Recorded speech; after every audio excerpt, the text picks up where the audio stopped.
¿no? En español, por ejemplo, una sentencia sería la que vemos allí: si la oficina está sucia, limpiar. ¿Mm? Entonces podríamos hablar también de constituir una base de conocimiento. En esa base de conocimiento la podemos expresar, como vemos acá en este rectángulo, con varias sentencias conocidas. Por ejemplo, esta: si la oficina está sucia, limpiar. Si la oficina está limpia, ir a la otra. Estoy pensando en el mundo de la aspiradora, ¿no? Si la oficina está ocupada, no limpiar. Todas esas sentencias podrían constituir una base de conocimiento. Y a esa base de conocimiento yo tengo que de alguna manera poder hacerle preguntas, y también podría decirle cosas que se puedan agregar y mejorar incluso esa base de conocimiento. Yo podría preguntarle: si la oficina está sucia y ocupada, ¿qué es lo que puedo hacer?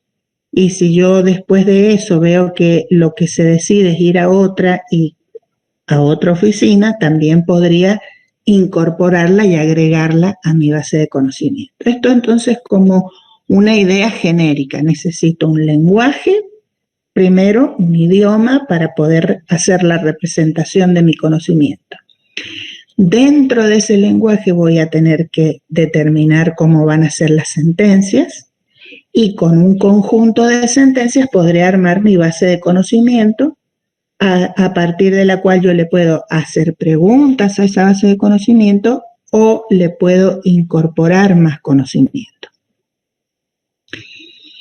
Bueno, para nosotros trabajar con el mundo del Wumpus y ver cómo podemos hacer todo esto, vamos a definir existen muchas variaciones de lo que es el juego del Wumpus. Esa que encontré era una bastante sencilla. Incluso alguna vez encontré una en 3D que jugábamos antes, pero por alguna razón se descontinuó, y cuando yo cambié de notebook la perdí. Hay muchísimas versiones del Wumpus que ustedes pueden encontrar por ahí, y se utiliza mucho justamente para este tema. Nosotros nos vamos a concentrar en una versión en la que hay una matriz, como vemos acá en pantalla, en la que puede haber, por un lado, un solo Wumpus vamos a tener, y un solo lingote de oro para encontrar. Sí pueden aparecer los agujeros u hoyos, y acá tenemos a nuestro agente, que siempre va a estar en esta esquina inferior izquierda. Siempre va a partir desde allí, moviéndose como se movía el muñequito con el que ustedes estuvieron jugando. ¿Cuáles son las percepciones que va a tener mi agente? Mi agente va a poder sentir el mal olor del Wumpus cuando esté cerca. Va a poder sentir una brisa si hay un agujero cerca. Va a haber un resplandor si está cerca el oro.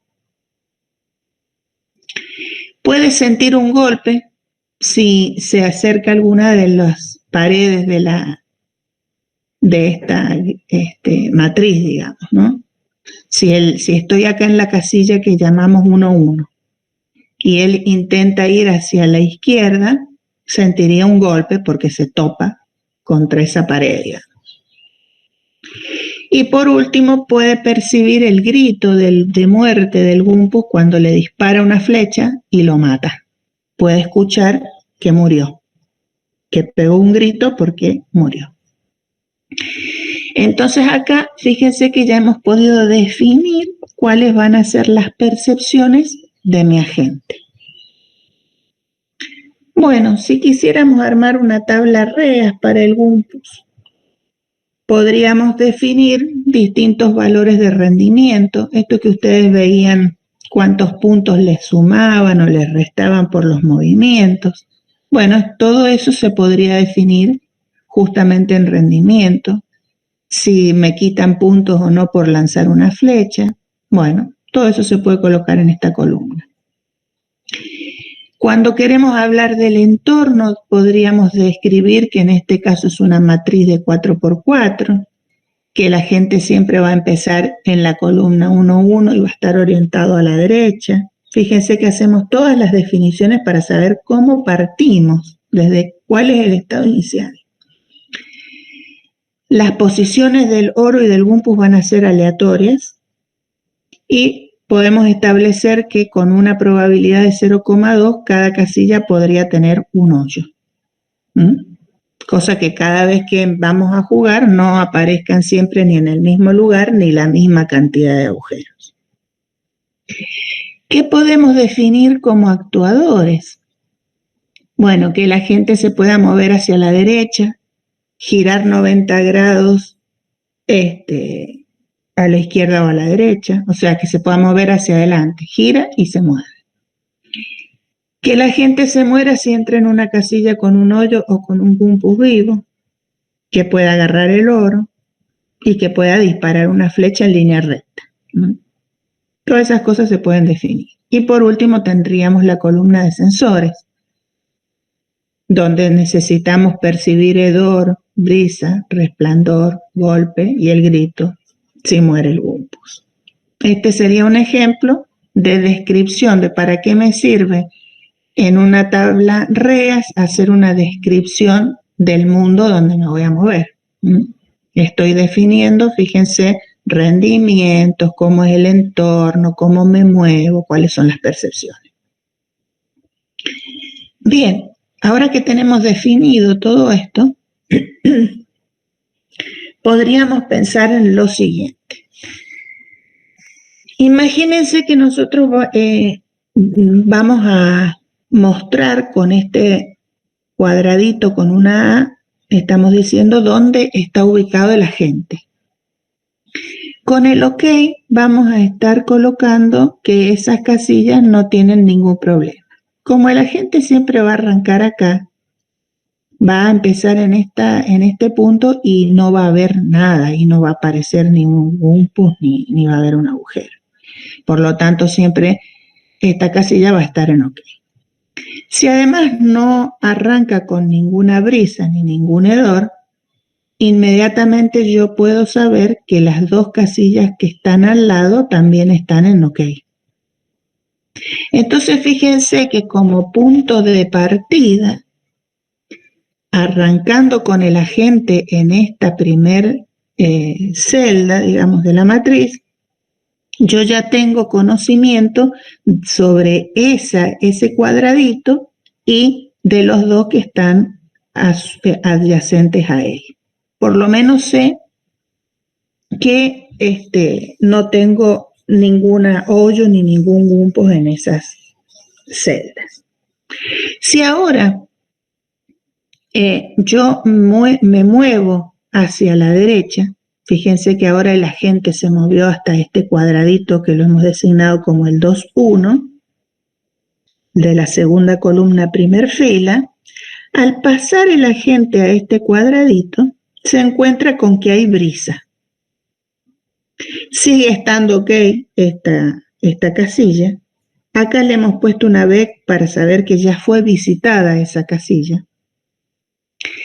Pero al encontrarme en la 2,1 con una brisa, lo que yo ahora sé es que en las dos adyacentes de las que no conozco nada, es probable que allí haya un hoyo. La P es por pitch en inglés, que significa hoyo. Entonces fíjense que al haber avanzado el agente desde la celda 1,1 hasta la 2,1, este agente se encuentra con la brisa y ahora conoce un poquito más sobre el mundo que está adyacente a esa casilla. Para el otro lado no hay problema, esta ya la visité y sabía que no había nada.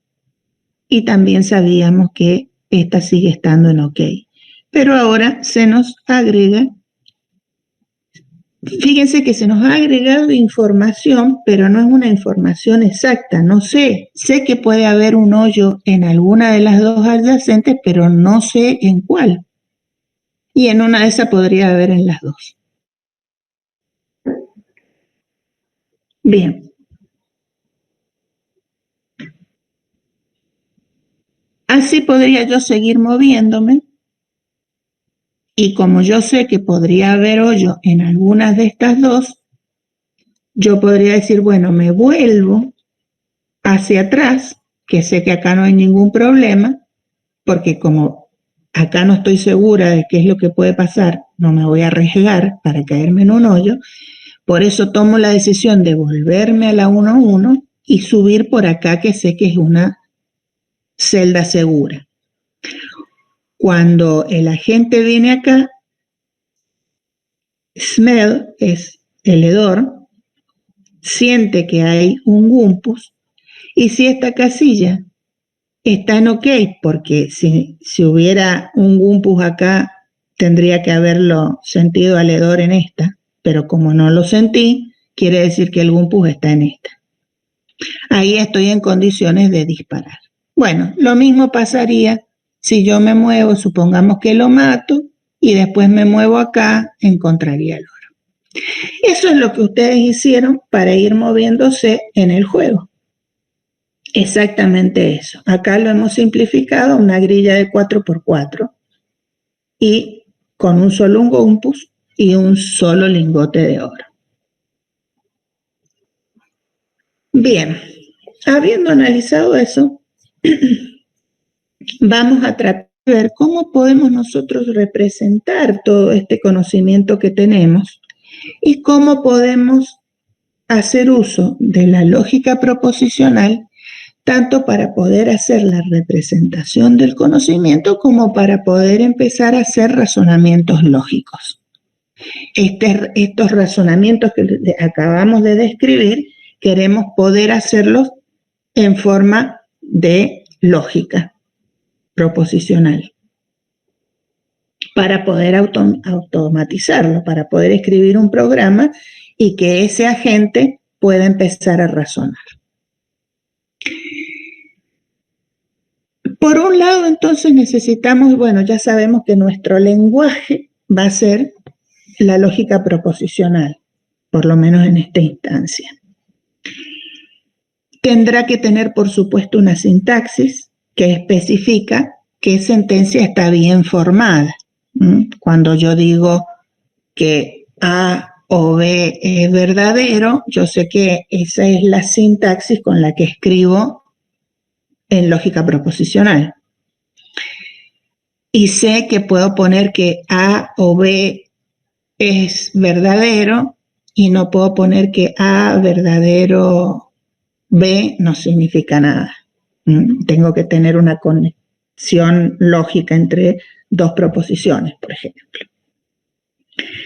Tengo que tener una semántica. Esta semántica es la que definirá el valor de verdad.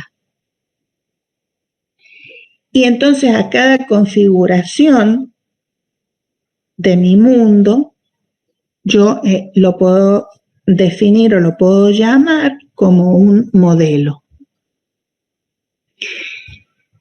Por ejemplo, supongamos que tenemos 4 niños jugando cartas. Si nosotros sabemos que con X vamos a nombrar al número de mujeres que haya y con Y al número de hombres, podría establecer todos los modelos o mundos posibles en una tabla de verdad. Todas las combinaciones posibles serían estas. Y entonces va a aparecer lo que se conoce como una implicación. Por ejemplo, yo sé que siempre X más Y va a ser igual a 4, porque estoy hablando de que tengo 4 niños. Y lo que va a variar es cuántos hombres y mujeres pueden participar de ese grupo de 4. Pero yo sé que una forma de expresarlo es X más Y igual a 4. Y una implicación sería poder escribir alguna otra cosa a partir de eso que yo conozco y que también sea válido. O sea, yo también podría escribir, por ejemplo, que 4 es igual a x más y, o que x es igual a 4 menos y. Bueno, todas esas las vamos a llamar implicaciones. Es como hacer deducciones a partir de algo que yo sé que es verdadero. Y esas deducciones que yo haga también van a ser verdaderas si aplico correctamente la sintaxis y los operadores que sean aplicables. Bien, entonces vamos a ver qué es lo que se conoce como inferencia lógica. Vamos a tratar de ver un mecanismo por el cual nosotros vamos a poder armar un algoritmo que esté de alguna manera aplicando razonamiento, tal cual como lo hemos venido describiendo hasta ahora. La idea es la siguiente.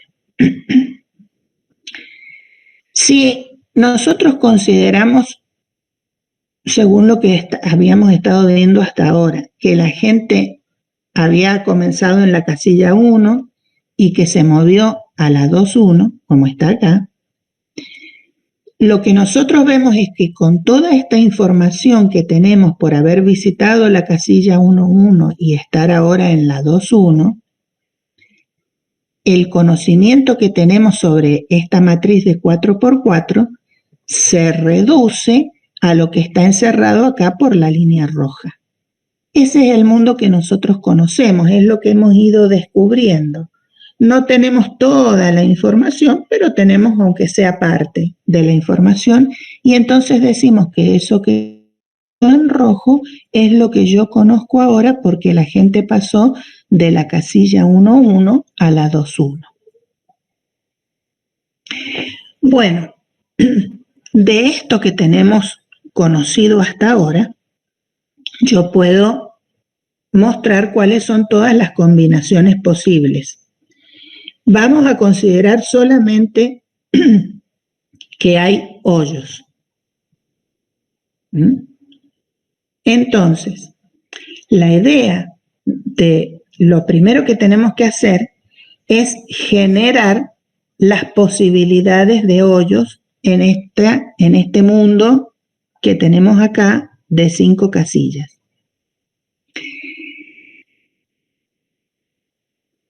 Las posibilidades, como yo solamente he visitado la 1.1 y la 2.1, donde sé que podrían haber hoyos, pero no estoy segura de qué es lo que pasa, son en las otras 3 que me quedan y que no he visitado. Entonces, si ustedes miran acá en la parte designada con A,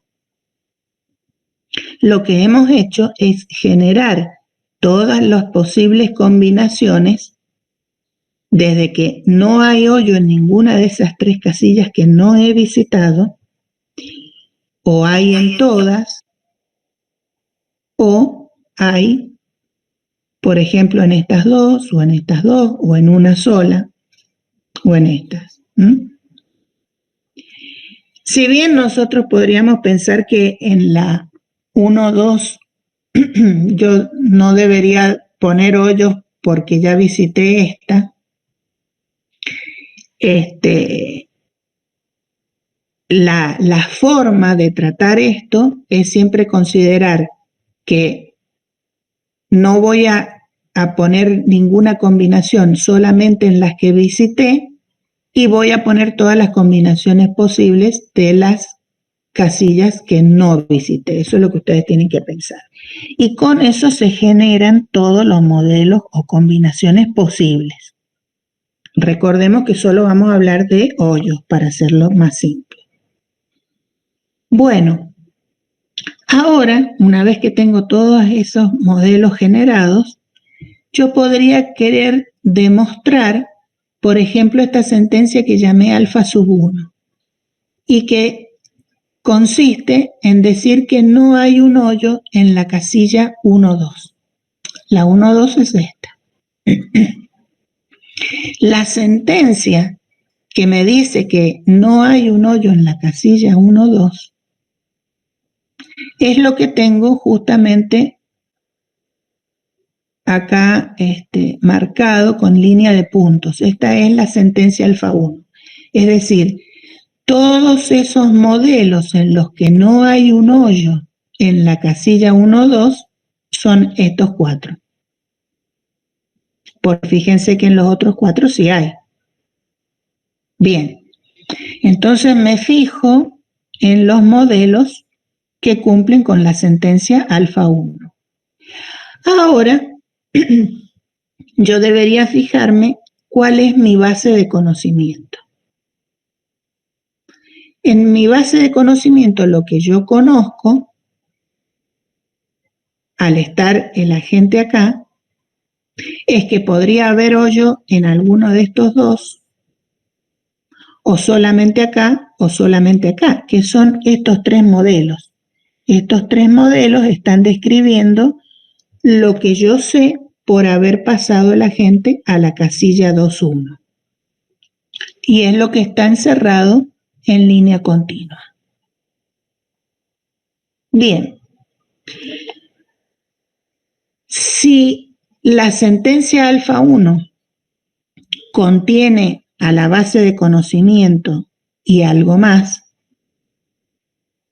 puedo concluir en que es verdadera. Puedo decir, bueno, efectivamente no hay un hoyo en la casilla 1.2. Es decir, que la base de conocimiento se cumple para todas o para casi todas las sentencias de alfa. Podrían ser exactamente iguales o alfa puede tener más, pero no menos. Y entonces de esa manera hice una inferencia lógica y pude deducir que efectivamente es verdadera alfa para esa base de conocimiento. Por el contrario, acá en la parte B, podemos ver, vamos a analizar la sentencia no hay un hoyo en la casilla 2.2. Me refiero a esta. Con esta base de conocimiento que es la misma, la sentencia que dice que no hay un hoyo en la 2.2 son la que está encerrada con esta línea de puntos o de trazos. Fíjense que en este caso la sentencia alfa 2 solamente coincide con la base de conocimientos en uno de los modelos. Hay modelos de la base de conocimiento que quedan fuera de la sentencia alfa 2. Entonces, puedo concluir que esa sentencia, por lo menos, no sé si es falsa, pero por lo menos sé que no puedo verificarla. Yo no puedo asegurar que sea verdadera. Al menos eso. ¿Sí? ¿Alguna duda respecto de esto? ¿Hasta acá? Bien. Esto que acabamos de hacer es lo que se conoce como comprobación de modelos. Y esta comprobación de modelos ya en sí es un algoritmo de inferencia lógica, en la que por un lado lo que hacemos es enumerar todos los modelos posibles y comprobar si una sentencia es verdadera o no en todos esos modelos. Si es verdadera en todos esos modelos, puedo concluir que la sentencia es verdadera.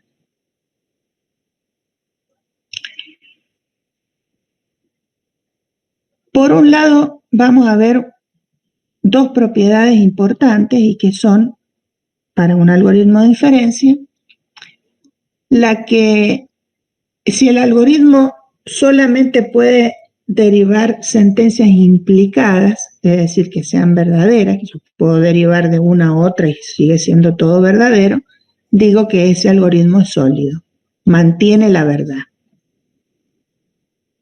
Y voy a decir que es completo si puede derivar cualquier sentencia implicada. porque habrán algoritmos a los cuales a lo mejor no encuentra todas las sentencias que es posible generar. Y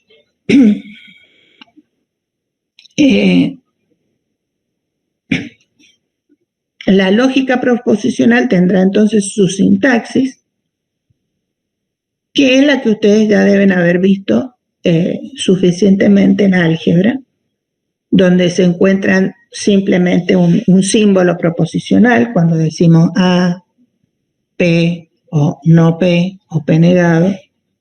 Son sentencias atómicas y las puedo relacionar con conectivas lógicas que ustedes ya conocen, como la negación, la conjunción, la disyunción, la implicación y una bicondicional. Todas esas relaciones, todas esas conectivas lógicas son las que nosotros vamos a utilizar con los símbolos proposicionales. En el libro ustedes pueden encontrar una forma que se llama de Backus-Naur. Esto es simplemente información general, no es que se los vaya a tomar, en donde se describe cuál es la formalidad de nuestra lógica proposicional, donde podemos tener sentencias atómicas o complejas, que las sentencias atómicas pueden tomar el valor verdadero, falso o con un símbolo, o sea, pueden tener directamente ser el 1, el 0 o P. Que ese símbolo proposicional normalmente se los enumera como P, Q, R. Y a partir de ellos puedo armar sentencias complejas y los combino con todas las conectivas lógicas. Desde la negación de la sentencia o justamente todas las conectivas lógicas que hemos visto. Bueno, esto es obvio y saber que cuando hablan de la forma Backus-Naur en realidad es la forma que estamos todos acostumbrados a ver de lógica proposicional.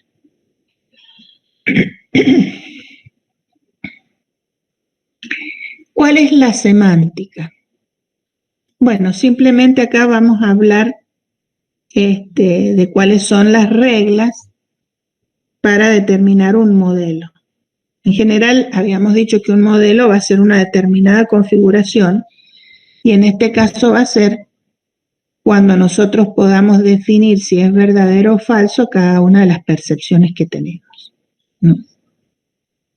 En un ejemplo podría ser que nuestro modelo nos diga que no hay o que es falso que haya un hoyo en la 1,2, que es falso que haya un hoyo en la 2,2 y que hay un hoyo en la 3,1. Cuando yo le voy dando valores de verdadero o falso, voy encontrando los distintos modelos. Puedo expresar de esta manera esos modelos que grafiqué. Acá los expreso escribiéndolos como un conjunto. Y por supuesto van a valer todas las conexiones o las conectivas lógicas que ya conocemos. Todo esto finalmente ¿en qué cae? En que nosotros podríamos trabajar justamente con asignarle valores, por ejemplo, a P y a Q, y las distintas conectivas que se pueden aplicar desarrollando tablas de verdad.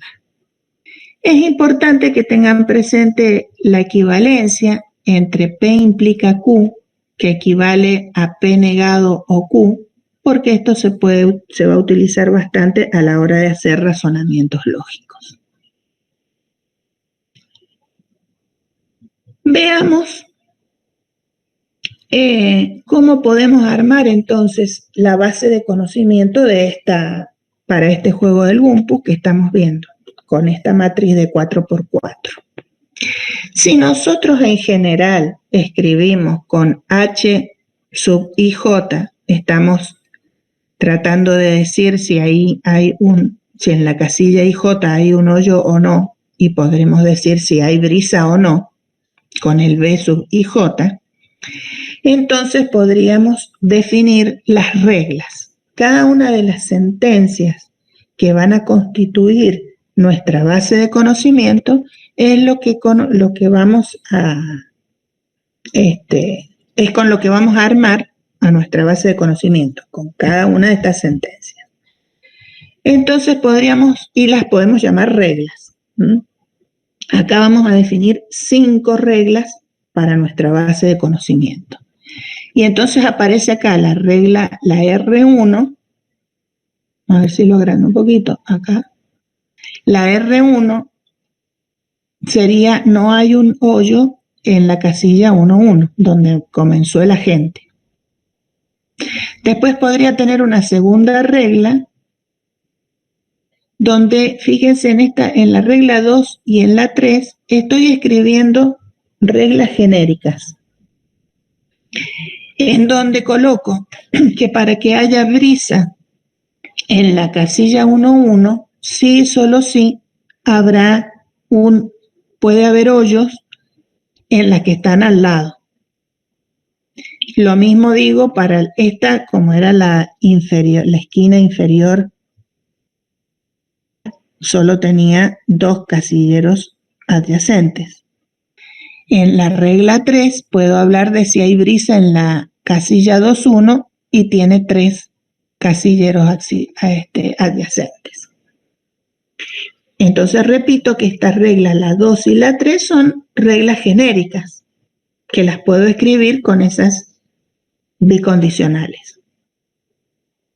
Por otro lado, puedo escribir ciertos hechos por haber visitado las 2 primeras casillas. Y es que puedo agregar la regla número 4, diciendo que no hay brisa en la 1.1, donde arrancó el agente. Y cuando visité la segunda casilla, la 2.1, puedo decir que ahí encontré una brisa en la 2.1. No hay problema si escribo primero esta como regla 2 y 3 y después escribo esta como reglas 4 y 5. Por ahí uno tiene este hecho y sabe que tiene que escribir algo genérico sobre este hecho.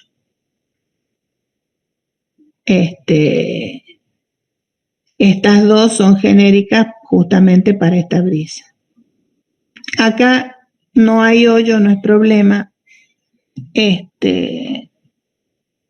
no hay hoyo, podríamos colocarle que hay un hoyo sí, solo si hay brisas, por ejemplo. De esta manera vamos a escribir podemos armar nuestras bases de conocimiento. Pero hacerlo en forma gráfica, como lo vimos recién hasta hace un poquito, en realidad no es más que armar una tabla de verdad. Si yo puedo colocar las distintas variables que utilicé en todos los modelos y puedo colocar las 5 reglas de mi base de conocimiento, podría hacer todas las combinaciones posibles para armar la tabla de verdad. Por eso, como son muchos las combinaciones, acá coloqué estos signos de punto, estos 3 puntitos.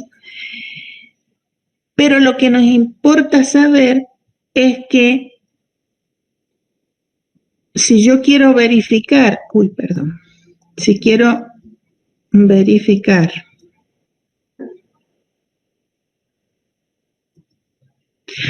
una base de conocimientos, me tengo que fijar dónde es verdadera.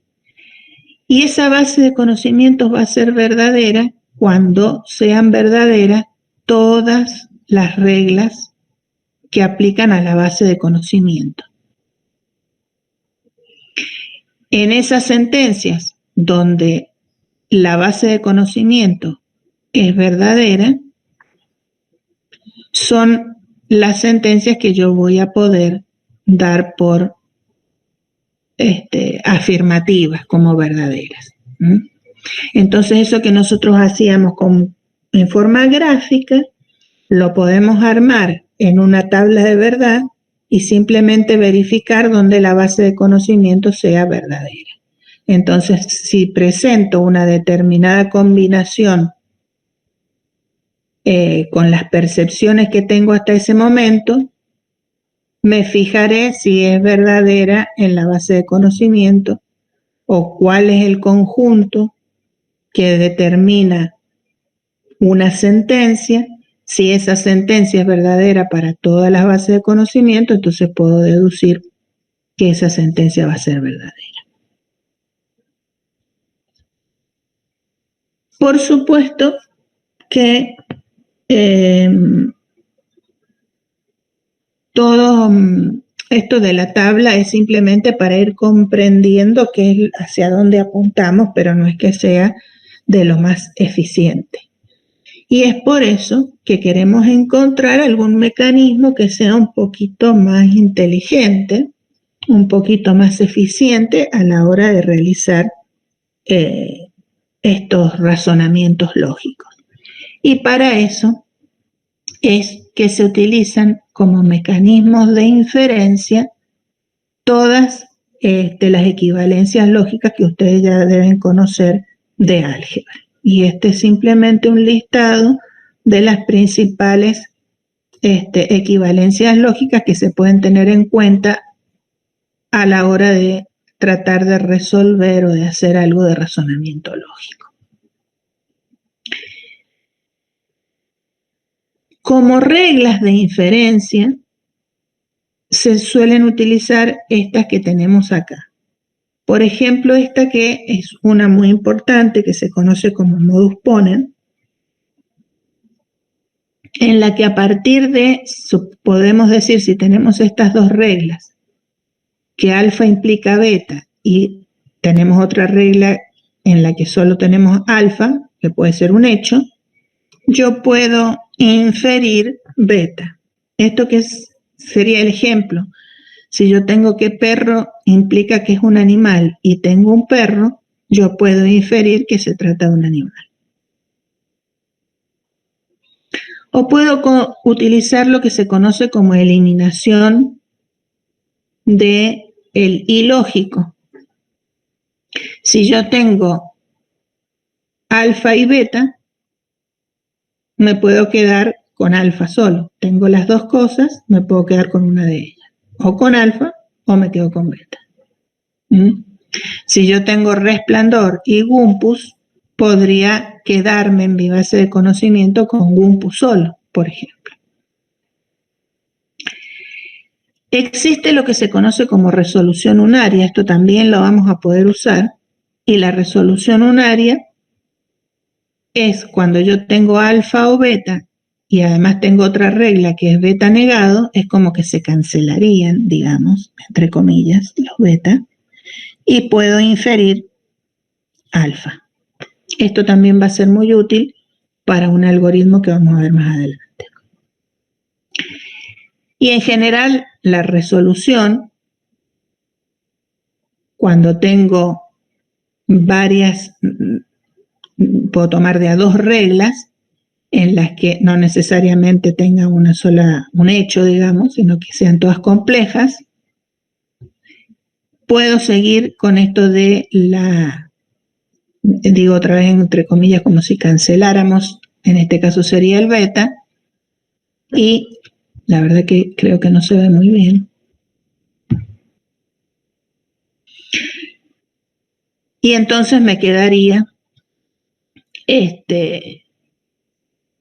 con las que no han sido canceladas, digamos, las que no aparecen como verdadera y falsa en las dos reglas.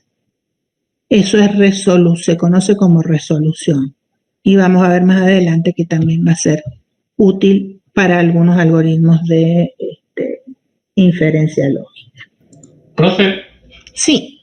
La eliminación, no entendí por qué saca, o sea, está asumiendo, por ejemplo, en el primero que beta es 1, ¿no? O sea, que beta es verdadero. No, lo de la eliminación, o sea, estás eliminando la conectiva, digamos. Simplemente no es que asumas, sino que lo que vos entendés es que si tenés las dos cosas, yo con que agregue a mi base que tengo una de ellas, no cambia nada. Es como decir, si yo sé que tengo oro o gumpus. Si agrego una regla que dice que además tengo oro, no me lo va a contradecir a la regla anterior. A eso se refiere nada más. ¿Sí? Supongo que cuando O avancemos lo voy a entender mejor, igual. ¿Cómo? Supongo que cuando avancemos a la aplicación lo voy a entender mejor, porque me queda Bueno, como... esperemos que sí, si no, volvés a preguntar y tratamos de Sí, sí, solucionarlo. bien. Acá vamos a ver un ejemplo de aplicación de todas estas reglas. De todas maneras, no me he detenido demasiado en el razonamiento. Se supone que ustedes ya manejan el tema del álgebra. Medio como que explicamos la receta. Bueno, acá vamos a ver cómo a partir de nuestras 5 reglas, estas que habíamos enumerado más temprano, queremos demostrar que no hay un hoyo en la 1,2, acá. Eso es lo que vamos a intentar demostrar a partir de nuestra base de conocimiento armada con estas 5 reglas. Entonces, cada vez que a mí me pidan hacer una demostración, voy a ir utilizando todas estas reglas que hemos estado viendo. Una cosa que se puede hacer es tomar las bicondicionales y, digámoslo de alguna manera, como desarmarlas. Entonces puedo obtener una nueva regla en la que la bicondicional simplemente era poner que B11 implica lo que está a la derecha y lo que está a la derecha implica B11. Simplemente escribir esa equivalencia. Entonces fíjense que a partir de la regla 2 veo cómo la puedo escribir de otra manera y agrego una nueva regla. Esa nueva regla en realidad es la anterior escrita de otra manera. Es como que no estoy agregando nueva información. En realidad la estoy repitiendo, pero la estoy expresando de otra manera, simplemente porque quiero ir desmenuzando estas reglas a ver si encuentro algo que me sirva para la demostración que quiero hacer. Si seguimos, podemos ahora aplicar, esta es la que acabamos de incorporar al eliminar el bicondicional, ahora podría eliminar justamente esta conjunción. Otra vez volvemos a que si tengo esta y esta, podría quedarme con una de ellas.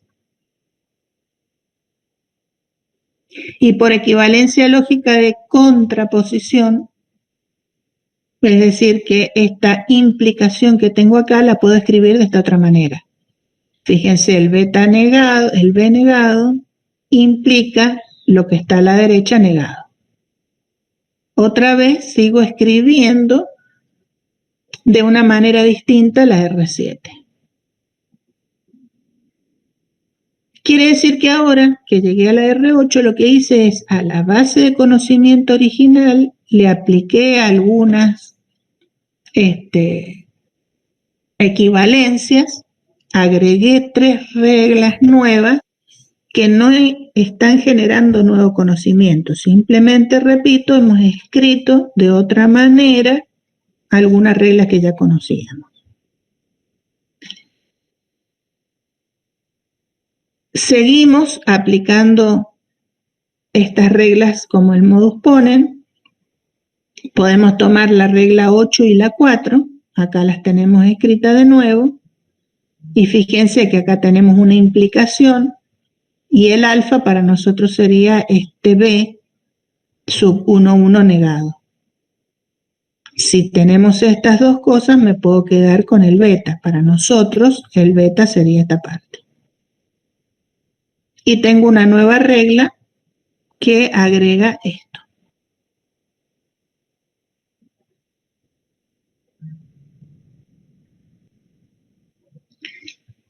Si aplico De Morgan, simplemente es esta negada, que era un I, un O pasa a I, y ahora tengo estas dos.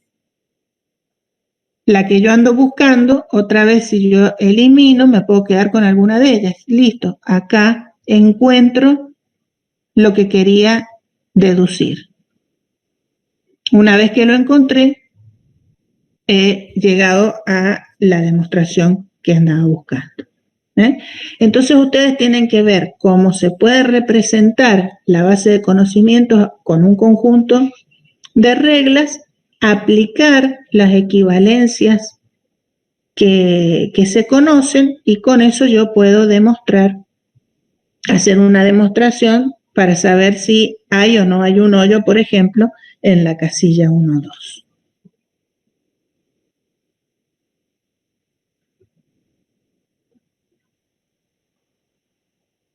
Entonces, cuando se habla de hacer una prueba o una demostración, finalmente se puede pensar como en un problema de búsqueda, donde la función sucesor sería generar las nuevas reglas, aplicando todas las equivalencias lógicas que conocemos.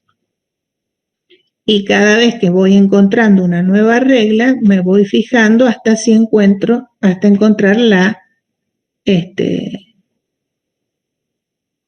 sentencia que andaba buscando y que es la que quiero demostrar. Entonces ya vemos que algún algoritmo de búsqueda se puede aplicar si nosotros trabajamos con estas sentencias lógicas. Serían la forma de codificación. Tendríamos un conjunto de reglas como espacio de estado para hacer la búsqueda.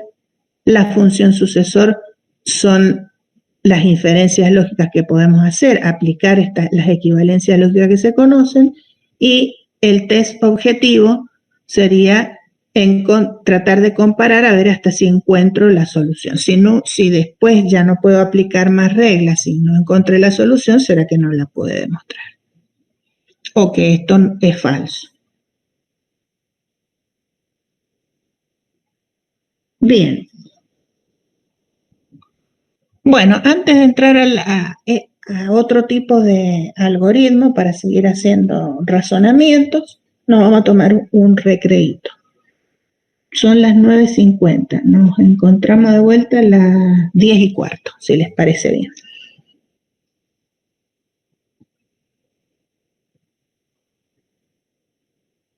¿Ok?